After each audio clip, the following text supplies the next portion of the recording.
Hello, everybody. Very happy to have you here with me today. And for the ones who don't know me yet, I'm Tulia Lopez, communication architect, and my mission in this planet is to help women to communicate with confidence, clarity, and charisma so they can demonstrate their expertise and authority every time they express their ideas, their thoughts in every room, stage, meeting they step in.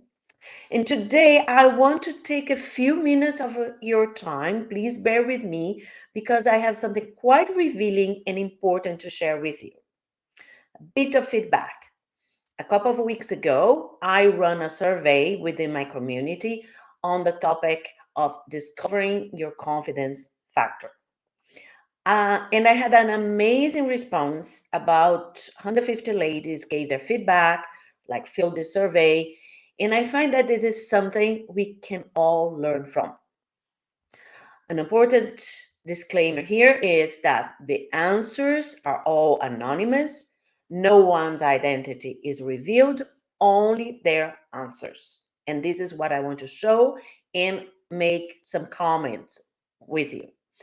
The important thing you need to know is that they were all women in leadership position, aging from early 30s to late 50s on average. And when I say leadership position, I'm also including entrepreneurs who are really doing good business, because if they're entrepreneurs and they're doing well in their business, means that they have good leadership skills. So the topic was discovering your confidence factor. And confidence, we know it's about self-confidence. But let's face it, we are not confident all the time, not in all situations. However, we have to have a certain level of self confidence in order to achieve our goals and have optimum results that will be aligned to our expertise and the way we want to show up in the world. It's all about developing what I call the selfies: self respect, self approval, self acceptance, self mastery, self belief, self responsibility, and self assertiveness. There's a lot of self here to develop. And the survey covers a little bit of each. So let's go and let's discover that together. So here we are. This was second slides. So let's get started. So welcome to this discovery here with me. The first question asked to the people was, are you on the right road to get what you want, where you want to be, or you are hanging around on this road because it's safe and familiar? So the good thing here is the good majority said they are in the right road, and another good majority, half here, is trying to find the road. And I find that in this moment that we are living right now after the pandemic, many people probably jumped even from feeling that they were in the right road to this trying to find a new road. And I speak for myself because I had to change so many aspects of my business throughout this process. And plus, there were some healthy issues as well in my life last year that I really got myself a good while, good few months trying to find the right road. And I'm happy that I found it again and I'm on it again. But you see, there's some people that are still lost and stuck. And for the ones that relate to that, listening to this, the being lost and stuck there is a call to yourself to go and look for support somewhere, because sometimes we get lost and stuck. It's a good moment of reflection, but we should not allow ourselves to be there for too long.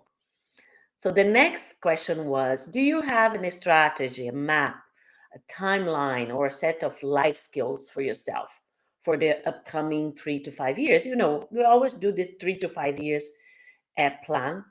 In last year with the the last 2 years with the pandemic, it shook everybody's ground.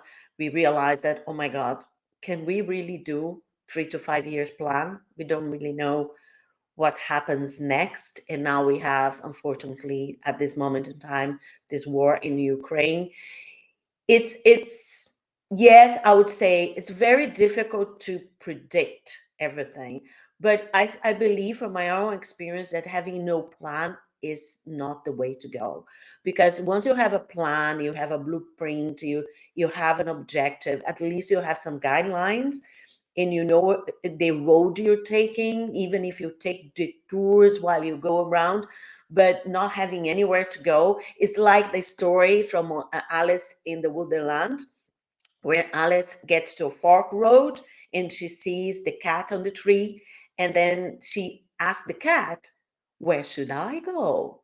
And the cat answers, "Where do no?" She asked, sorry, she asked, "Which road should I take?" And the cat answers, "Where do you want to go?" And she says, "I don't really know." And then he says, "It doesn't matter then."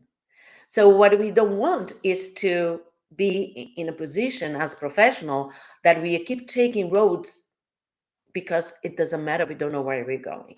Okay, so people here said, the majority said they are working on that.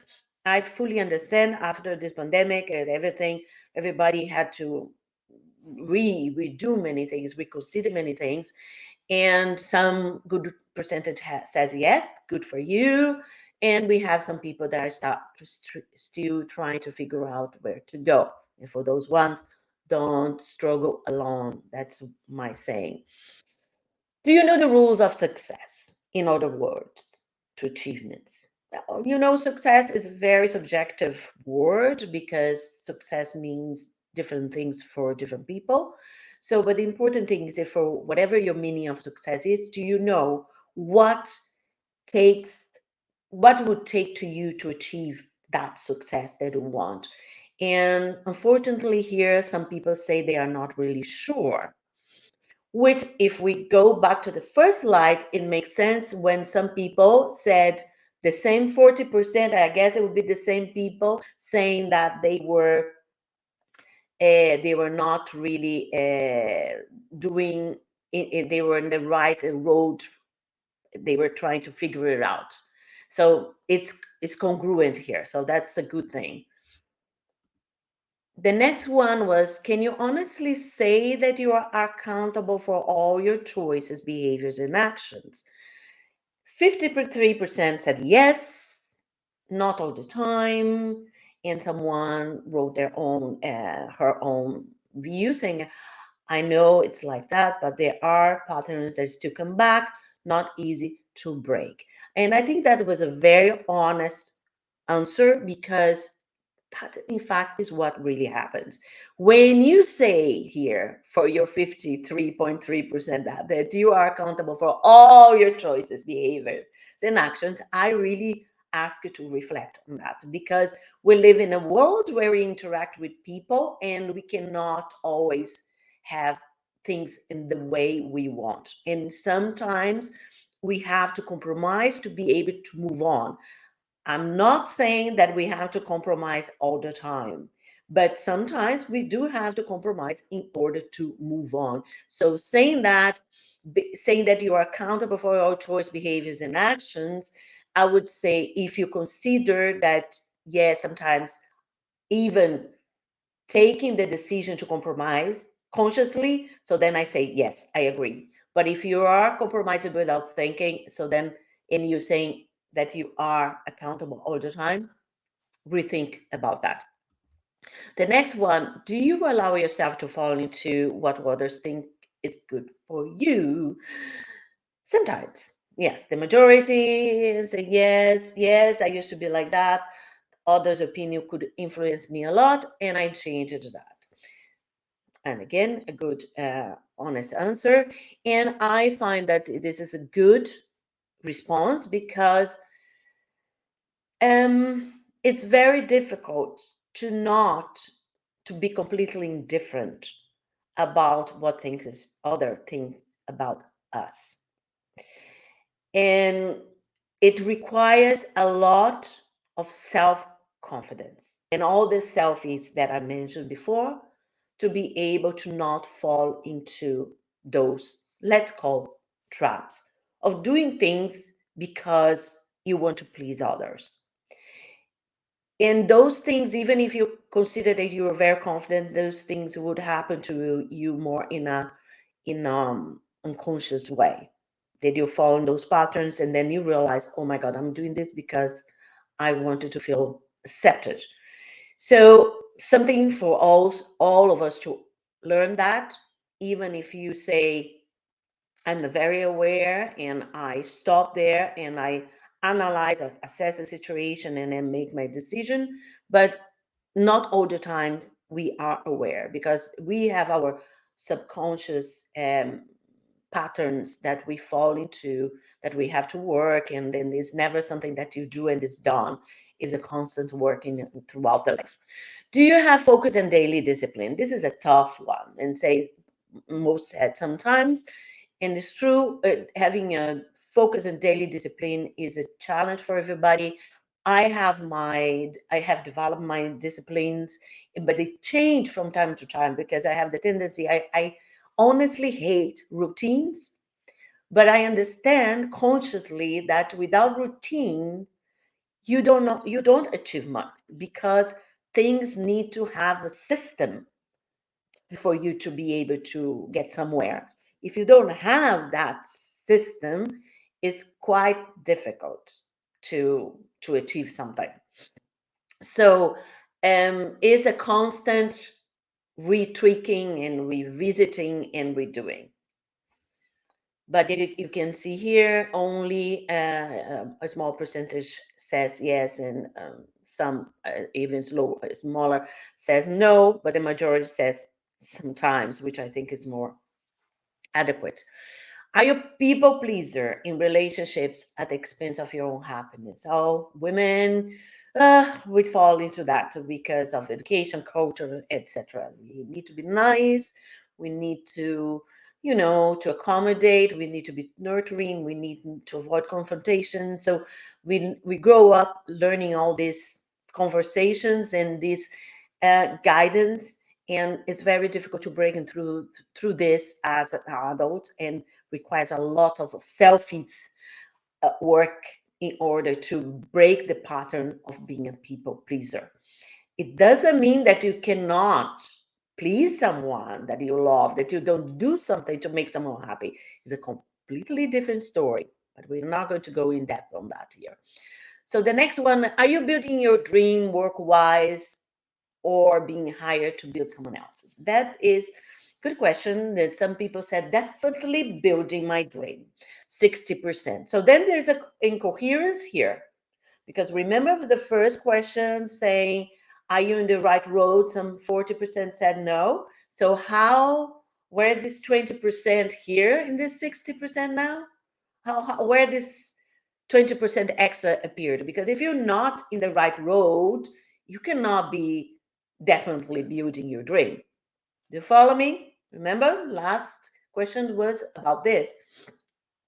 So something is not coherent here. And this is a good example because when we are answering surveys are very tricky, right? Because we would like to, we have just few options, and we have so many, life is broader, life experience and professional experience has many nuances and many shapes and forms. So it's very difficult to choose one.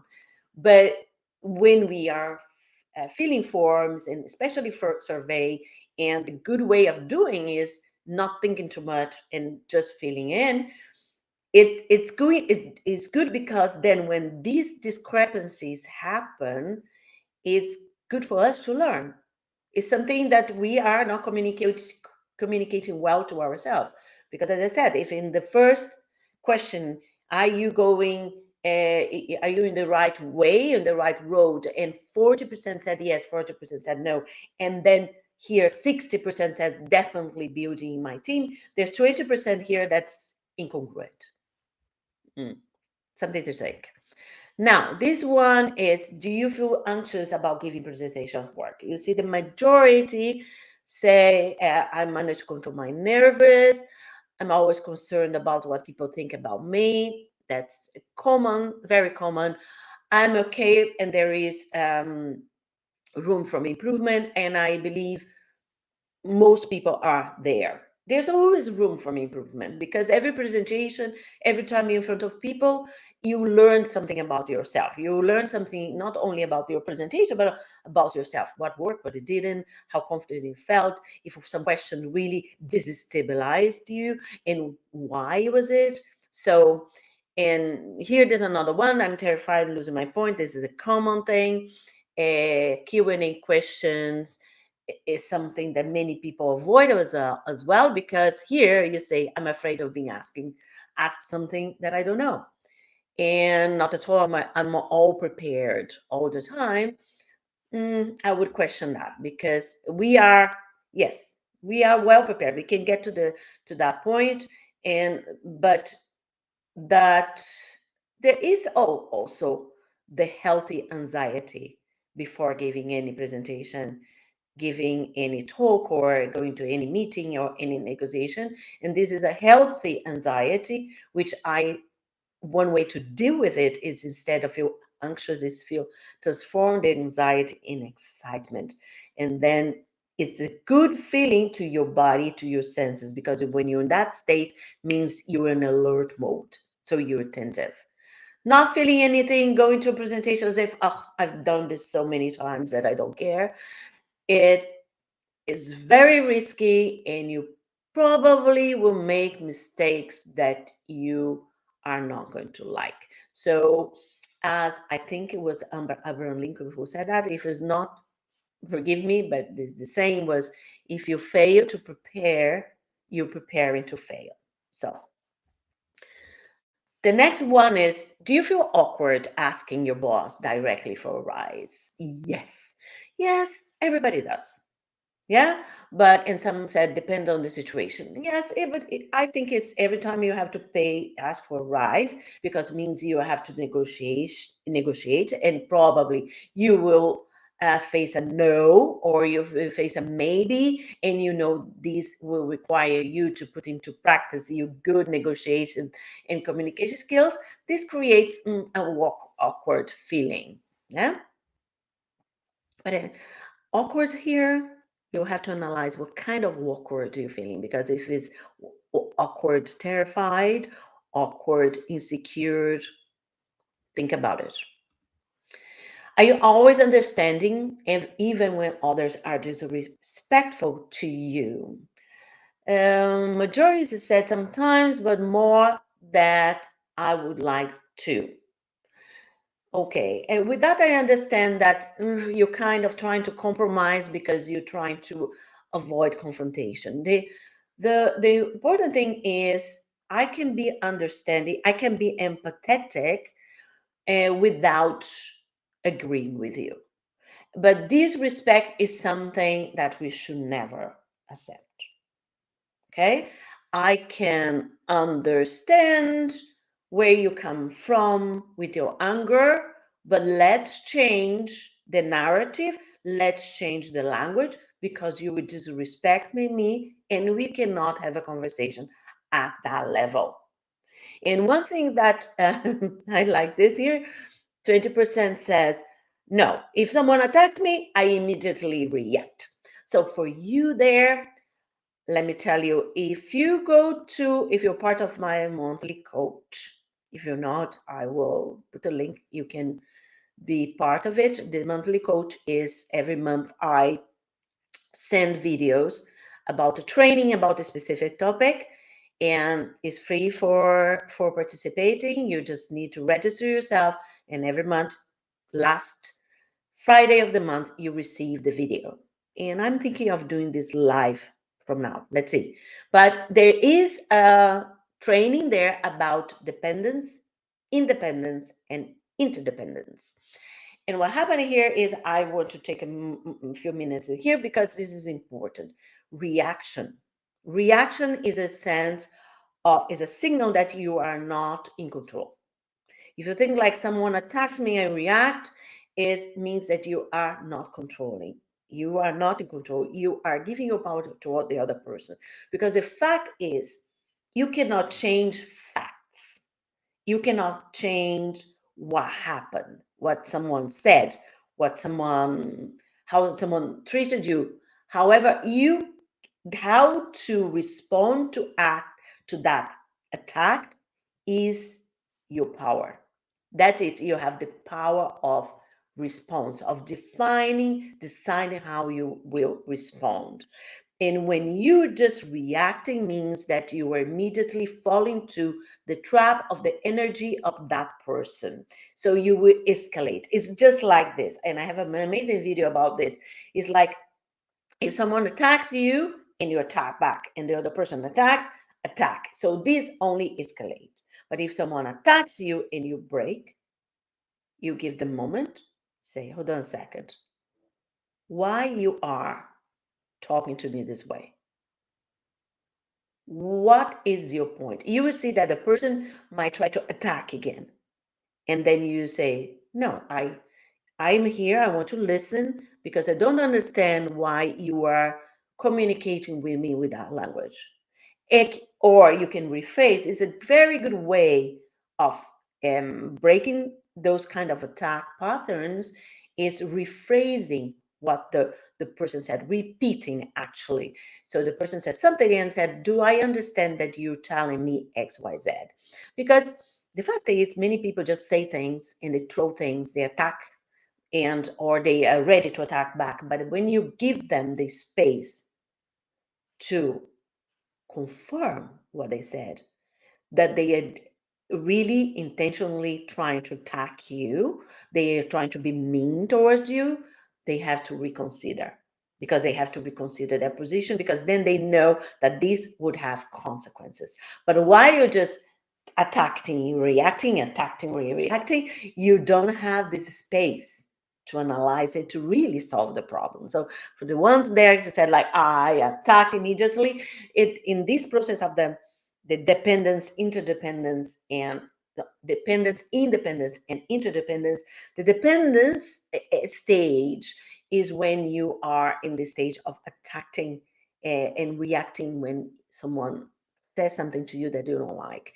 Is when it's dependence because you're still not independent enough of taking yourself from a situation and feel not taking things personally.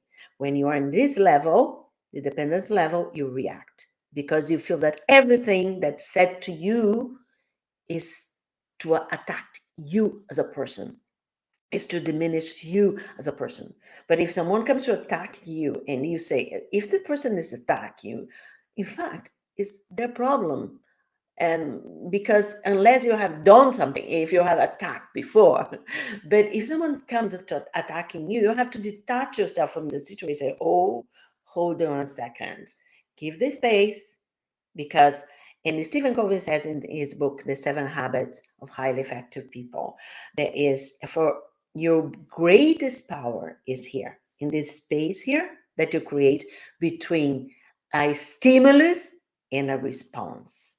Like a stimulus, an attack, and your reaction. In this space here lies your greatest power, because your power of choice, the power of how you will respond to that stimulus. Okay? Now, continue over here because we have 20. Let's go fast. Are you good saying a straight no? No. I find it difficult to say a straight no. I need to find ways to say it. Yeah, that's normal, because if you were the one say no, it's also goes back to the first one. That is a reaction. No. If you can say a clear no in different manners. It's not, but not like trying to find a way.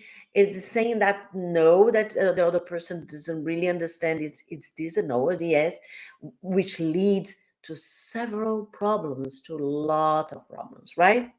So now the one, do you find yourself making excuse for someone's bad behavior? Sometimes, yeah, have to analyze that. I think we all fall into that in your lives, and I can say proudly here from my own self that less and less. I don't making excuses for someone bad to behave anymore. It's not like pointing finger, but I see I'm able to build a conversation into that bad behavior that happened, not like reacting, or instead not shutting up, not saying anything. I was very much the one shutting up. Someone could scream at me, could attack me, and I would shut up, pretending that that way I was very strong, while I was really, really, really hurt and really making, really damaging myself. Because it's important when you say, hold on a second here. I don't like the way you're behaving. I don't like the way you are communicating with us, let's say in a team. And I tell you why. Because this is important. Do not say like, I don't like the way you're saying something. Oh, because I don't. No. Well, I cannot go into this all details because for that we need to go into a training. But let's go through this. Do you avoid confrontation? Depend on the situation. Fully agree, because in certain situations it's not worth. Never. I'm always in for a good fight. Yeah, this is again the reactive, the reactive people. So reactive people, they're the ones who answer that. My call to you is reassess yourself, because that leads only to more damage. You're not going to achieve anything to reacting immediately like that. The next one, do you feel you're not smart enough, slim enough, tall enough, fun enough, good enough, or else? Who doesn't? But I'm glad here that it's not like it's a 30%, but who doesn't feel that way sometimes? This is all also again why it's so important to have some kind of accountability group, some kind of mastermind group, where we are all working together. We meet sometime in a kind of a regular basis to not just to do the work, but to really to support each other and reassure each other that we are in the right place, we are in the right path, because we tend to forget what we do, what our winnings are. I decided now from today, sharing with you, I haven't started yet, that I'm going to go live on Fridays for my Friday fiesta. That's what I'm going to call, is when I want to go back and share my winnings for that week. And I want to people, because it's going to be live, I want people to come live and share the winnings as well, because we forget that. We do forget that, and this is not good. This affects our mind and affects our capability to keep going creative and creating the all the amazing things we all can. And we have we human beings, we have ups and downs, and some days we feel awesome and some days we don't feel that awesome, but that doesn't mean that we are not awesome. But it's good to be in a group where people would say, you're awesome, what the hell are you talking about? So do you feel comfortable complaining about bad services? No. And here, I don't want to go back to the slides, but I think there's some incongruence here, because if you avoid confrontation, which was sometimes, and I think I can go back. Let me see, just because now I want to, yes, depend on the situation. You see, 73%, and only 13% said never.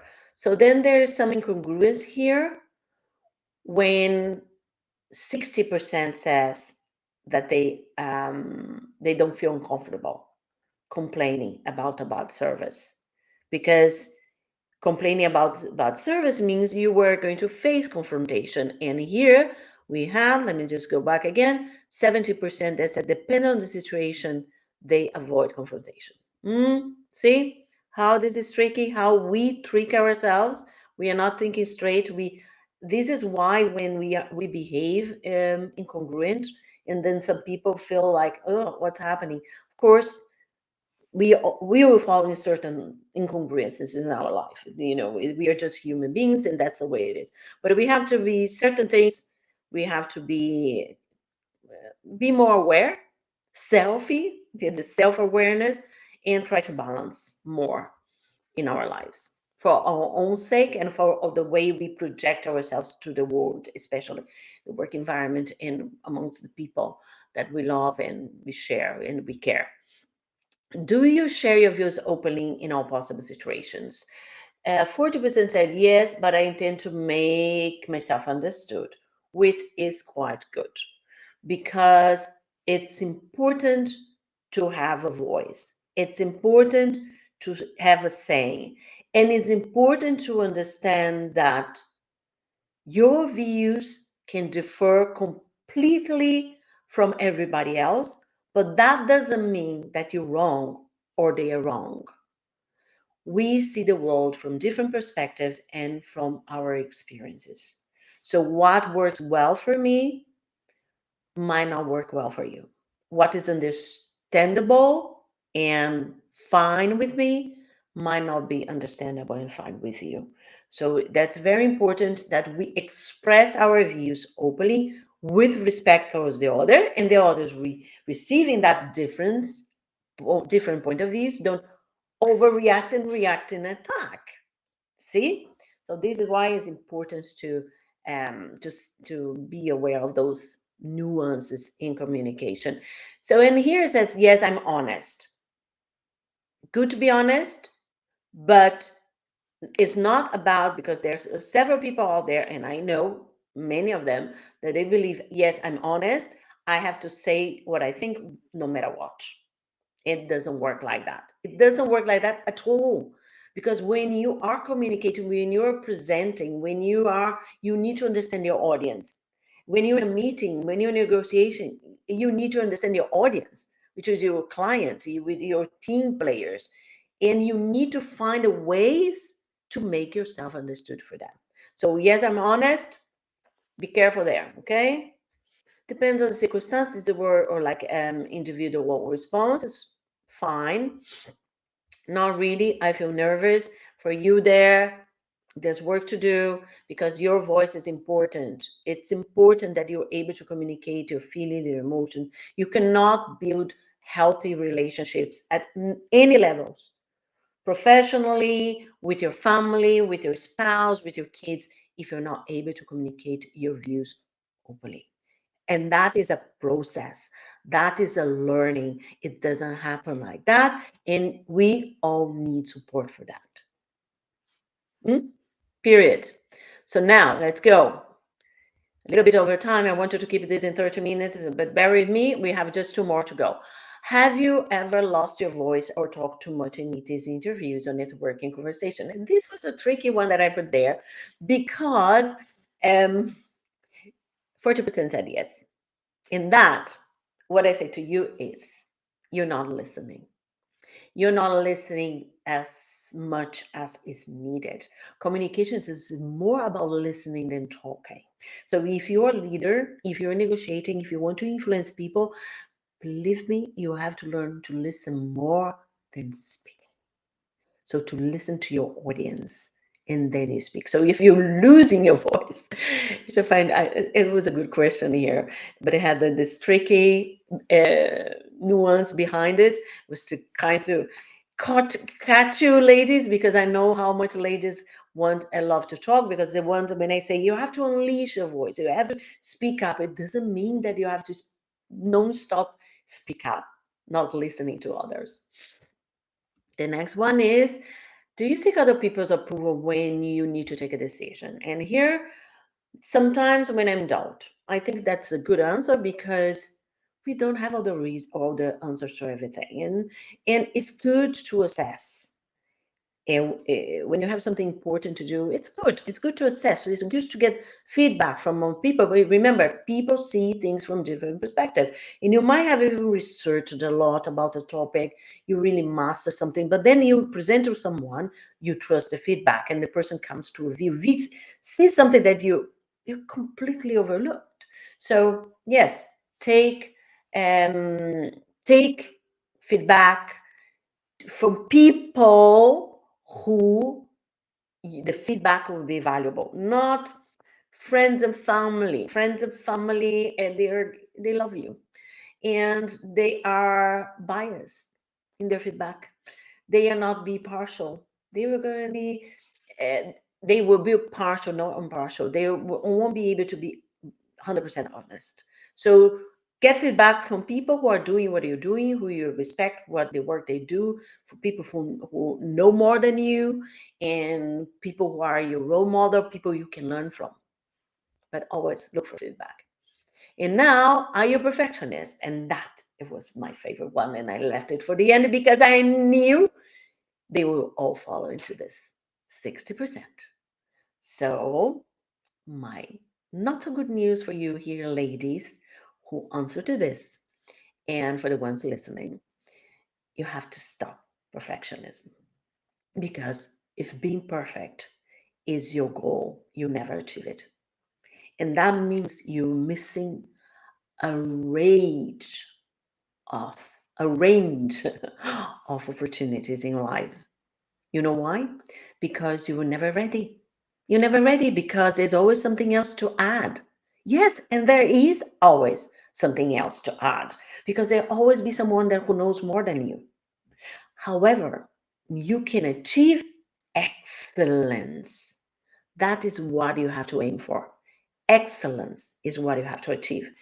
Excellence with all the resources you have in a moment in time, with all your knowledge, your capability, your expertise, your material, literal, literature resources, and also people's resource. Everything you have in that moment, if you use that effectively, you achieve greatness. Period. You achieve the best. And of course, as you move on, you go ahead and you look back and said, I could have done that differently. But because now you know in your new future something more. But in that moment in time, so you can look back to yourself and tap your back and say it proudly that you did your best with the resources you had. So that, ladies, is my message for you. And stop, please, please, please, please, stop the perfectionist BS. This is all for me, and I hope you have enjoyed it. And there's one more thing I want to say to you is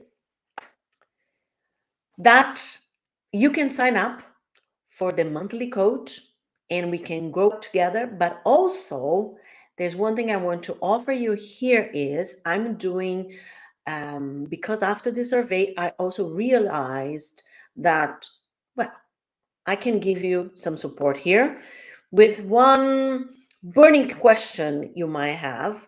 One burning question you might have. We get into a call, 30 minutes maximum. There's no strings attached, free call. Okay, no strings attached.